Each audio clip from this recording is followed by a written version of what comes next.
नमस्कार दोस्तों, मैं सुमित चतुर्वेदी आपका इस ऑनलाइन प्लेटफॉर्म पे स्वागत करता हूं। आशा करता हूं कि आप और आपके परिवार में सब स्वस्थ होंगे और खुश होंगे। हम प्रॉफिट लॉस का थर्ड पार्ट लेके आए हैं।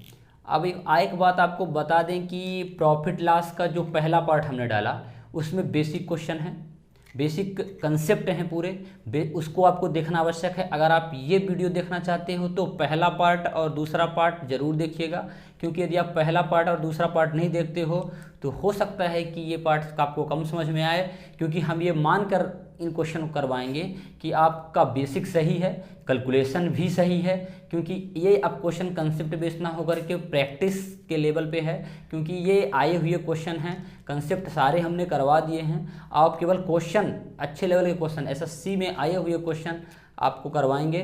तो आइए चलते हैं इन क्वेश्चन की ओर। क्वेश्चन क्या कहता है, देखिए क्वेश्चन ये कहता है कि एक वस्तु को बेचने पर उसके क्रय मूल्य का 220% लाभ होता है।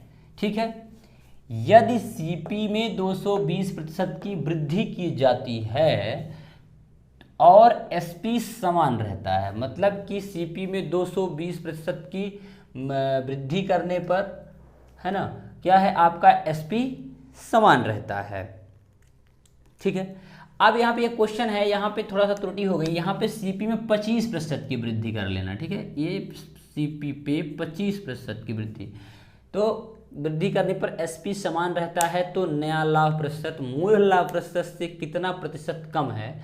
एक बार क्वेश्चन को और पढ़ो। लिखा हुआ है एक वस्तु को बेचने पर उसके क्रय मूल्य का 220% लाभ होता है। फिर लिखा हुआ है कि यदि सीपी में 25% की वृद्धि हो जाती है और सेलिंग प्राइस जो है आपका वो नहीं बदलता, मतलब समान रहता है, तो नया लाभ प्रतिशत मूल लाभ प्रतिशत से कितने प्रतिशत कम है। इसका मतलब ये है कि आप जैसे आपके पास सीपी है और एसपी, ठीक है, आप खरीदोगे और बेचोगे भी सामान को, तो सीपी अपने आप में 100% होती है, ये आपको पता है। तो सीपी कितनी हो गई, 100। ठीक है, फिर 100 से क्रय मूल्य कितना बढ़ रहा है, 220%, तो ये हो जाएगा एसपी आपका 320। ठीक है, तो यहाँ पे आपको प्रॉफिट कितने का हुआ है, लाभ हुआ है 220% का। इतनी बातें सबको समझ में आ गई कि अगर कोई आपका क्रय मूल्य है 100 से बढ़ करके 320 हो रहा है तो प्रॉफिट कितना हो जाएगा, 220%, जो कि आपके क्वेश्चन में दिया हुआ है। अब अगले पार्ट में बात करते हैं कि यदि सीपी में 25% की वृद्धि हो जाती है, ये सीपी आपका 100 से बढ़ करके 125 हो जाता है। सीपी अगर 125 हो जाता है तो और एसपी समान रहता है, मतलब एसपी 320 ही रहता है, तो आपको ये बताना है कि नया लाभ प्रतिशत मूल लाभ प्रतिशत से कितने प्रतिशत कम है। तो नया लाभ कैसे पता चलेगा, क्योंकि सीपी आपकी क्या है, 125% है, ये 320 है, तो 100% सीपी करें तो ये पता चलेगा कि ये मूल्य कितना एसपी है। तो 100% कब कर पाएंगे, ये 125 क्या होता है कि 4/5, 100 का 5/4 होता है, 100 का 4/5 होता है 125, तो 125 से 100 प्राप्त करना है, तो आप 4/5 करोगे तो क्या आ जाएगा, 5 से काटोगे 25 बार में कटेगा, और 25 चौको क्या आ जाएगा, 100%। ठीक है, अगर इस साइड 4/5 से गुणा किए हो तो इस साइड भी 4/5 का गुणा करोगे तो ये दोनों क्या हो जाएंगे, बराबर हो जाएंगे। वो भी कैसे, 5 से काटो, 5 छक्का कितना हो जाएगा, 30, और 5 चौको 20, ये कितना हो जाएगा, ये 100 था, तो 100 से बढ़ के 64 में 4 चौको कितना हो जाएगा, 16 की 6 हासिल आए 1, और 4 छाक 24 से 25, मतलब 256। 100 से बढ़ के इक्वल में क्या हुआ है, ये 256। पहले प्रॉफिट कितना था, 220, अब प्रॉफिट कितना हुआ है, 156। मतलब क्या कि पहले प्रॉफिट प्रतिशत कितना था, 220, अगर 25% कम कर देने पर और एसपी को समान रखते हैं तो प्रॉफिट होता है 156। तो आप बताइए कि मूल लाभ प्रतिशत से कितने प्रतिशत कम है। इधर देखिएगा, मूल लाभ प्रतिशत से कितने प्रतिशत कम है। मूल लाभ कितना है 220, कम कितना है 220 और 156, ये देखो कितना हो जाएगा 44, 20 कितना होता है 64 × 100, इतने प्रतिशत कम है। तो इसको आप क्या करोगे, इसको आप डिवाइड करोगे किससे, भाग दे दो इसको, तो ये 0 से ये 0 जाएगा, 2 से ये 11 बार में जाएगा, ये 2 से 5 बार में जाएगा, तो 64 में 5 से गुणा करोगे तो ये हो जाएगा 320/11% की हानि हुई है। ये आपका आंसर हो जाएगा। ठीक है, अब आइए चलते हैं अगले क्वेश्चन पे। आइए चलते हैं दूसरे क्वेश्चन की ओर। ये आपका दूसरा क्वेश्चन है। इसका एक बात हम आपको बता दें कि ये जो क्वेश्चन है, इस क्वेश्चन में परसेंटेज का भी कंसेप्ट लगेगा, प्रॉफिट लॉस का भी कंसेप्ट लगेगा। तो आप कंसेप्चुअल सारी क्वेश्चन देख लीजिएगा। हम आपको ये सलाह देते हैं कि अगर आपको ये क्वेश्चन करने हैं, अगर आपको जिनको ऐसा लगता है कि जिनकी तैयारी बेहतर है, तो इन क्वेश्चन को रोक करके आप एक बार क्या करिएगा, सॉल्व करिएगा। इन क्वेश्चन को रोकने के लिए मैं एक बार साइड हो जाता हूं, इसको आप रोक करके सॉल्व करिएगा। सॉल्व करने के बाद आपको पता चलेगा कि किस लेवल का क्वेश्चन है, फिर इसके बाद फिर सोल्यूशन इसका देखिएगा। तो मतलब इसमें कंसेप्ट परसेंटेज का लगेगा।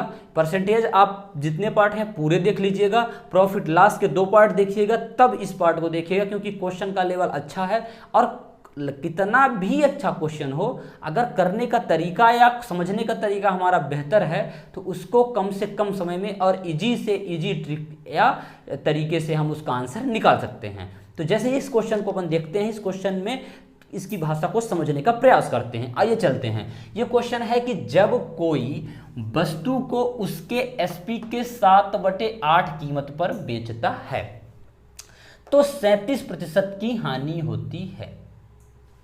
तो लाभ प्रतिशत क्या होगा जब उसी वस्तु को उसके एसपी के 19/12 दाम पर बेचा जाता है। मतलब निकालना क्या है, आपको लाभ प्रतिशत निकालना है।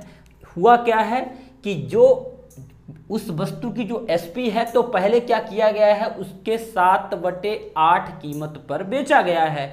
आगे चल के क्या किया गया है कि जब वह उस एसपी जो उसकी एसपी के 7/8 पर बेचा जाता है, तो उसमें 37% की क्या होती है, हानि होती है। 37% की हानि होती है। तो लाभ प्रतिशत क्या होगा, तो लाभ प्रतिशत पूछा जा रहा है यदि उसी वस्तु को विक्रय मूल्य के 19/12 दाम पर बेचा जाता है तो। ठीक है, तो इसमें लोचा काहे का है कि एसपी एक बार 19/12 का मतलब समझते हो क्या होता है कि टोटल 12 था, 12 में से 19 पर बेचा गया 12। इसमें क्या है 8 पर 7, लोचा किसका है, ये दो आपकी क्या है एसपी है।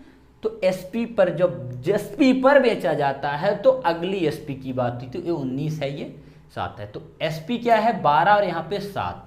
तो आप यदि एसपी इन दोनों का एलसीएम लेकर के कुल एसपी जो आपकी एसपी निकाल ले तो कितने यूनिट होती है, तो 12 और 8 का एलसीएम ले लो। आप क्या करो, 12 और 8 का एलसीएम ले लो। आप 12 और 8 का एलसीएम ले लो। आप 12 का और 8 का एलसीएम लोगे तो क्या होगा, 12 8 का एलसीएम आता है 24।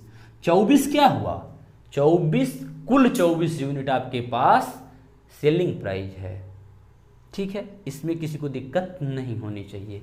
अब आगे चलते हैं। ये कहता है कि कोई या जब कोई वस्तु को उसके सेलिंग प्राइस के 7/8 कीमत पर बेचता है, तो 7/8 पर बेचेगा मतलब 24 का 7/8 आप करोगे तो 21 आएगा। क्या आएगा 21। तो मतलब 21 आ रहा है और 37% की क्या हो रही है, हानि। मतलब 37% की हानि हो रही है, मतलब ये 63% के बराबर है। क्या 63% के बराबर है। ये आप मान लीजिए कि सीपी क्या होती है, अपने आप में 100% होती है। ठीक है, सीपी अपने आप में 100% होती है। ये सेलिंग प्राइस इस सेली प्राइस के 7/8 पर बेचा जाता है, तो मतलब 21 यूनिट हो रहा है। 21 यूनिट जो है आपका, ये 21 यूनिट 63% के बराबर है, क्योंकि इसमें 37% की हानि हुई है। मतलब सीपी से आप 37% कम करोगे 100 से, तो आप 63% के बराबर हो जाएगा। ठीक है, ये कंसेप्ट है। अगला कंसेप्ट क्या कहता है कि यदि उस वस्तु को उसके क्या करना है, 19/12 के दाम पर बेचा जाता है, तो क्या होगा। देखो, तो 24 का 19/12 क्या होगा, 19/12 हो जाएगा 38। ठीक है, 38 हो रहा है। तो आप ये देखिए कि ये 21 यूनिट का 63% कितना है, 3 गुना है, तो ये 38 भी 3 गुना होगा। तो 38 में 3 का गुणा करोगे तो आएगा 114%। तो ये पूछा गया है कि लाभ प्रतिशत कितना होगा। सीपी कितना है, 100%। हुआ कितना एसपी, अगला एसपी 114, मतलब प्रॉफिट कितने का हुआ है, प्रॉफिट हुआ है 14% का। ये आपके पास सोल्यूशन है। इस क्वेश्चन को एक बार फिर से समझने का प्रयास करते हैं। यह क्वेश्चन यह था कि जब कोई वस्तु को उसके एसपी के 7/8 कीमत पर बेचता है तो उसे 37% की हानि होती है। फिर क्या होता है कि होती है, तो लाभ प्रतिशत क्या होगा जब उसी वस्तु के एसपी को 19/12 पर बेचा जाता है। 19/12 का मतलब 12 एसपी से 19 बढ़ा, मतलब 12 से कितना बढ़ेगा, 7 बढ़ेगा, तो 19 हो जाएगा। तो एसपी अपनी दो क्या है, 12 यूनिट यहाँ पे है, 8 यूनिट यहाँ पे है, दोनों का एलसीएम ले तो टोटल एसपी अपने पास 24 आ गई। पहली लाइन बोला गया है ये 7/8 कीमत पर बेचती है, तो इसको 37% की हानि होती है। तो 7/8 21 होगा, इसमें 37% की हानि हो रही है, मतलब 63। तो हानि का मतलब होता है सीपी से उतना कम, तो सीपी से उतना कम कितना हो जाएगा, 63%। तो अब आगे की लाइन देखो कि उसी एसपी को यदि 19/12 के दाम पर बेचा जाता है, 19/12 के दाम पर बेचा जाता है, तो देखते हैं। तो 24 का 19/12 38 के बराबर हुआ, कितना, 38 के बराबर। और ये 21 का 3 गुना 63 के बराबर है, तो 38 का भी 3 गुना हो जाएगा, जो 114 के बराबर है। 114 के बराबर है, तो सीपी आपके पास 100% है, तो 100 में से कितना बढ़ा है, 14%, तो प्रॉफिट 14% हो जाएगा। आपका यही आंसर होगा। ठीक है, अब आइए चलते हैं अगले क्वेश्चन की ओर। हाँ, आइए चलते हैं ये तीसरे क्वेश्चन पे। तीसरा क्वेश्चन हमारा कहता है कि जब फर्नीचर जब 1,25,280 रुपये में बेचा जाता है तो इसे बेचने वाले व्यापारी को 13% का नुकसान होता है। ठीक है, मतलब कि फर्नीचर जब 1,25,280 रुपये में बेचा जाता है तो इसे बेचने वाले व्यापारी को 13% का नुकसान होता है। फिर उसका हानि या लाभ प्रतिशत क्या होगा जब उसे 1,60,560 रुपये में बेचा जाएगा। तो ये इजी है, बहुत सरल क्वेश्चन है। इसको देखते हैं, कैलकुलेशन बस है जिसका गुणा भाग सही है। ये क्वेश्चन कुछ नहीं है, मतलब बोला गया है कि 1,25,280 रुपये में जब बेचा जाता है तो इसमें 13% की क्या होती है, हानि होती है, मतलब ये 87% के बराबर होता है। फिर जब इसे 1,60,560 रुपये में बेचा जाएगा तो कितने प्रतिशत का लाभ या हानि होगा। तो यहाँ पर रुपए है, रुपए में कन्वर्ट करते हैं अपन। ये 87% है, तो इसको 87 लिखो, प्रतिशत लास्ट में बाद में लगा देंगे। 87 के नीचे क्या आ जाएगा, आप 1% निकालोगे तो आ जाएगा 1,25,280। ठीक है, 1,25,280। अब यहाँ से 1 का निकालोगे तो 1 का निकाले हो तो बराबर करोगे तो दोनों साइड 1,60,250 का गुणा करोगे तो इस साइड हाई है, इस साइड कर दो 1,60,560। ठीक है, यही क्वेश्चन है। हाँ, ये क्वेश्चन है, ये परसेंट है, यहाँ पे परसेंट लगा दो तो इतने प्रतिशत का लाभ आपका निकलेगा। देखो कितने का आएगा, काटो। ये 29 से 3 बार में कटेगा, ये 29 से आपका 4 29 चौको हो जाएगा, 3 चौको 12, 116। 116 के बाद 9 बचेगा, 9 2 92 हो जाएगा। फिर 29 का आप 3 बार करोगे तो 3 तिहाई 90 मतलब 87 हो जाएगा, 3 बार जाएगा। फिर 87 फिर 3 आएगा, फिर 8, 19 दूना 38, तो 19 दूना 38, 432 दीजिए, कट जाएगा। फिर काटो कैसे, अब ये 3 था, 3 से काटो इसको, 3 एकम 3, 3 चौको 12, 3 चौको 12, 3 से 144 बार में कट गया। 144 को काटो ये 12 से, 12 बरहम 144, 12 से इसको काटो तो 12 एकम 12, फिर आएगा क्या 12 तिहाई 36, फिर 12 तिहाई 36, फिर 12 अट्ठे 96, कट गया ये भी, क्योंकि ये 0 से ये 0 बच रहा है, इस 0 को काट। फिर 12 से काटो, तो 12 से काटो कितना आएगा, 12 से काटोगे 12 एकम 12, ठीक है, 12 एकम 12, फिर क्या जाएगा 12 एकम 12, और फिर 12 दशमलव लगाओ, 12 पंचे 60, 111.5 ये प्रतिशत है ही है, ये प्रतिशत लगा दो। सीपी कितने % होती है, 100%।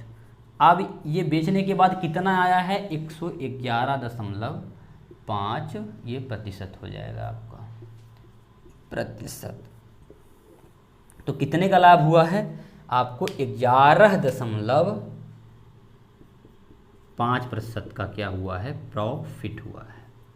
ठीक है, इस क्वेश्चन को एक बार फिर से समझते हैं। ये क्वेश्चन ये बोल रहा है फर्नीचर जब 1,25,280 रुपये में बेचा जाता है तो इसे बेचने वाले व्यापारी को 13% नुकसान उठाना पड़ता है। तो मतलब 1,25,280 जो है 87% के बराबर है, क्योंकि सीपी 100% होता है। 13% का नुकसान हुआ है तो मतलब सीपी से 13% कम हुआ है, तो सीपी से 13% कम होने का मतलब है 87% के बराबर का होना। ठीक है, फिर आगे ये बोला गया है कि यदि 1,60,560 रुपये में बेचा जाता है तो कितने % का लाभ होगा। तो जब 1,60,000 में बेचा जाएगा तो क्या होगा, तो यहाँ से अगर ऐसा भी कर सकते हो 1% निकालोगे तो 1 रुपये के बराबर अगर निकालो तो ये 87 बटे हो जाएगा 1,25,280। ठीक है, फिर 1 रुपये के बराबर है तो दोनों साइड 1,60,560 का गुणा करोगे तो इतने रुपए के ये बराबर आएगा। ठीक है, इतने के बराबर आएगा जो कि विक्रय मूल्य आपका है। तो विक्रय मूल्य कितने % है, तो ये निकालना है आपको, कि परसेंटेज में निकालना है। तो इसको काटोगे आएगा 111.5%, क्योंकि सीपी कितना होता है 100%, एसपी आपका कितना आया है 111.5%, मतलब प्रॉफिट आपको हुआ है 11.5%। इस क्वेश्चन का यही आंसर होगा। ठीक है, इसलिए सुनिए, ये क्वेश्चन कुछ नहीं है, बस इसमें कैलकुलेशन है। कैलकुलेशन यदि आप कर पाओगे तो ये मान के चलिए कि आप इस क्वेश्चन, ऐसे क्वेश्चन का आंसर बड़ी आसानी से कर पाओगे। ये एसएससी सीरियल मेंस 2019 में आया हुआ क्वेश्चन है, इसलिए आप ऐसे क्वेश्चन करते चलिए। आइए चलते हैं अगले क्वेश्चन की ओर। ये आपका क्वेश्चन नंबर 4 है। ये आपका प्रैक्टिस के एसएससी में आया हुआ क्वेश्चन है। ये क्वेश्चन आपको विधिवत माइंड को क्या करना है, स्थिर करके इसको समझने का प्रयास करना है, क्योंकि अगर इसको बेसिक, ज़्यादा बेसिक से लगाओगे तो ये लगभग 2 या 3 बोर्ड में लगेगा।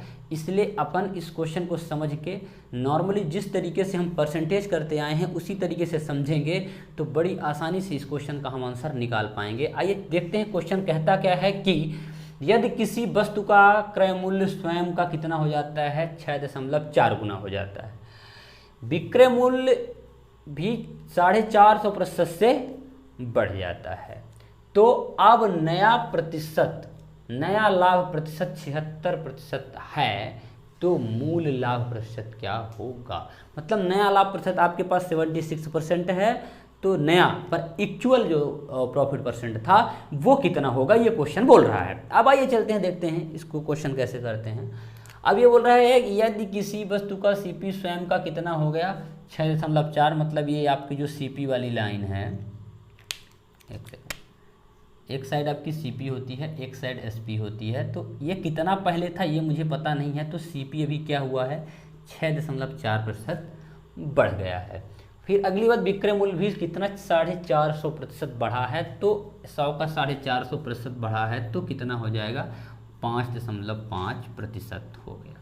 ठीक है, परसेंटेज में काट दोगे तो 450% बढ़ा है तो 5.5, मतलब 100 से लेकर के चलोगे तो 5.5% हो गया है। इसका मतलब ये देखिए आप, फिर अगला लाइन क्या है कि अब नया लाभ प्रतिशत 76% है। मतलब क्या हुआ, लाभ प्रतिशत आपका कितना है, 76% है। 76 को हम लिख सकते हैं 19/25 फ्रैक्शन में, तो मतलब 25 सीपी रहा होगा और 19 का लाभ हुआ है जो कि 76% के बराबर है। तो सीपी आपका कितना है, 25, ठीक है। और आपका एसपी कितना हो जाएगा, 25 में 19 जोड़ोगे तो आ जाएगा 44। मतलब सीपी का रेशियो 25 के और रेशियो 44 के रेशियो में है। इसका मतलब सीपी जो भी रहा होगा इसका 6.4 गुना किए हैं तो 25 पे पहुँचे हैं, और एसपी जो भी रहा होगा उसमें 5.5% मतलब 450% बढ़ा करके कहाँ आए हैं, 44 पे आए हैं। तो आप ये बताइए कि जब इससे बढ़ाकर यहाँ आए हैं तो इसको कर सकते हैं 25/6.4, ठीक है। तो ये रहा होगा, तब इसमें बढ़ाया गया तो 25 होगा। फिर एसपी में भी सेम यही हो जाएगा, 5 मतलब 44 बटे हो जाएगा 5.5, ये भी अनुपात में है, ये सीपी एसपी दोनों अनुपात में है। तो इसमें हम क्या करेंगे, इन दोनों का क्रॉस मल्टीप्लिकेशन कर लेते हैं। आइए क्रॉस मल्टीप्लिकेशन करेंगे तो क्या होगा, यहाँ पे आकर के देखते हैं। इस साइड क्रॉस मल्टीप्लिकेशन में ये हो जाएगा 25 गुणे 5.5, 25 गुणे 5.5, ये रेशियो रहेगा ही रहेगा। ये हो जाएगा, रेशियो सॉल्व करना आता है ना, रेशियो सॉल्व करेंगे तो क्या होगा, ये हो जाएगा 6.4 गुणे 44, ठीक है। ये मतलब इसका गुणा यहाँ हुआ, इसका गुणा यहाँ हुआ, कि रेशियो में आपके दिया हुआ है। अब देखो इस पॉइंट से ये वाला पॉइंट उड़ गया, 11 से काटो तो 11×5 = 55, 11×4 = 44, 25 पंचे कितना होता है, 125, और रेशियो में ही 64 चौको होता है 256। ये देखिए आपके पास सीपी 125 जो है, 25 100 बार लेके चले हैं तो 125% 256 के बराबर है। 25% 256 के बराबर है तो आपको 100% निकालना है। तो 100% में क्या करेंगे, ये रेशियो में किए हैं तो इजी करने के लिए 125 में क्या होता है, 100 से 125 जाना है तो 4 से 5 बढ़ा दिया है। देख ले, समझ ही लेते हैं। 100 को अगर 125% करना है तो 4 से 5 बढ़ा देंगे तो 4, ये हो जाएगा 25 पंचे 125। तो 125 से अगर 100 जाना है तो इसी का उल्टा कर दो, 4/5, तो काटोगे ये हो जाएगा 25 और 25 चौको 100। तो यही काम हम यहाँ पे करेंगे। तो यहाँ पे क्या करेंगे, 125 पे क्या करेंगे, 4/5 का गुणा करेंगे, तो इस साइड भी 4/5 का गुणा कर देंगे क्योंकि मुझे 100% लाना है। 5 से काटोगे 25 बार, 25 चौको कितना हो जाएगा, 100। ये हो गया रेशियो में। इसको काटोगे तो काटने के बाद आ जाएगा 204.5 आएगा, ठीक है। कितना आ गया, 204.5, 204.5। तो 5 बार में न जा करके 40 लास्ट में बढ़ता है तो 8 हो जाएगा, 204.8। अब यहाँ पे ये चीज़ देखिए कि 100 से कितना हो गया है, 204.8। तो सीपी आपकी क्या है, 100% में देख लो चाहे तो सीपी क्या है आपकी 100, एसपी कितनी है 204। तो प्रॉफिट कितने का हुआ है, तो प्रॉफिट आपका हुआ है परसेंट में 104.8%। ये आपका आंसर हुआ, ठीक है। समझ में आया होगा, क्योंकि ये क्वेश्चन देखो एक बार और समझ लेते हैं कि आपके पास सीपी जो है और एसपी दोनों को रख लिए। ये बोला गया है कि स्वयं का 6.4 गुना हो जाता है तो एक से कितना, 6.4 गुना, ये 450% बढ़ाया गया तो 5.5% में हो जाएगा, ठीक है। अब आइए चलते हैं कि क्या होता है, ये 76% बढ़ा दिया जाता है तो 76% क्या होता है, 19/25, मतलब 25 में से 19 बढ़ा कितना है, 25 सीपी थी तो 19 कितना हुआ है आपका, वो लाभ हुआ है तो 25 आपका सीपी हो गया, 25 क्या हो गया सीपी, ये हो गया एसपी। क्योंकि सीपी में जब प्रॉफिट या लॉस ऐड होता है तो वो एसपी के बराबर होता है। ये दोनों हो गए। तो ये अगर यहाँ से 6.4 गुना करने के बाद 25 यूनिट के बराबर है, यहाँ एक से ये 5.5% मतलब 450% बढ़ाएं या तो 5.5 अगर एक से बढ़ा दें, एक को बढ़ाएं यदि, जैसे एक से बढ़ाएं हैं 6.4 गुना, ऐसे एक को इसमें ऐड करोगे तो 5.5% हो जाएगा जो कि ये 44 के बराबर है। तो इसको अगर यहाँ से ये आया है तो पलट दोगे तो ये आएगा तो 25 20/4 रेशियो 44/55। इसको क्रॉस मल्टीप्लिकेशन अपन किए हैं तो 100% निकाल लिए 204 की, तो 100% CP हो गया और 204.8% SP हो गया। तो CP और SP का अंतर 104.8 मतलब प्रॉफिट परसेंट हो जाएगा 104.8। आशा करता हूँ कि ये क्वेश्चन आपको समझ आया होगा। देखो इस टाइप के जो क्वेश्चन है ये केवल मतलब अच्छे लेवल के एग्जाम में पूछे जाते हैं, तो आपका कैलकुलेशन और ये कंसेप्ट अच्छा रहेगा। तो इस टाइप के क्वेश्चन जैसे 4 बताएं, 10 से 12-15 क्वेश्चन एक टाइप में अगर आप प्रैक्टिस करोगे तो आपकी मैथ अच्छी होती जाएगी दिन प्रतिदिन। अगर किसी को दिक्कत होती है तो आप कमेंट बॉक्स में बता सकते हैं। तो ये आपको वीडियो कैसा लगा ये ज़रूर बताएं आप, और इस चैनल को लाइक शेयर सब्सक्राइब जरूर कर दीजिएगा। मिलते हैं अगले वीडियो के साथ। जय हिंद।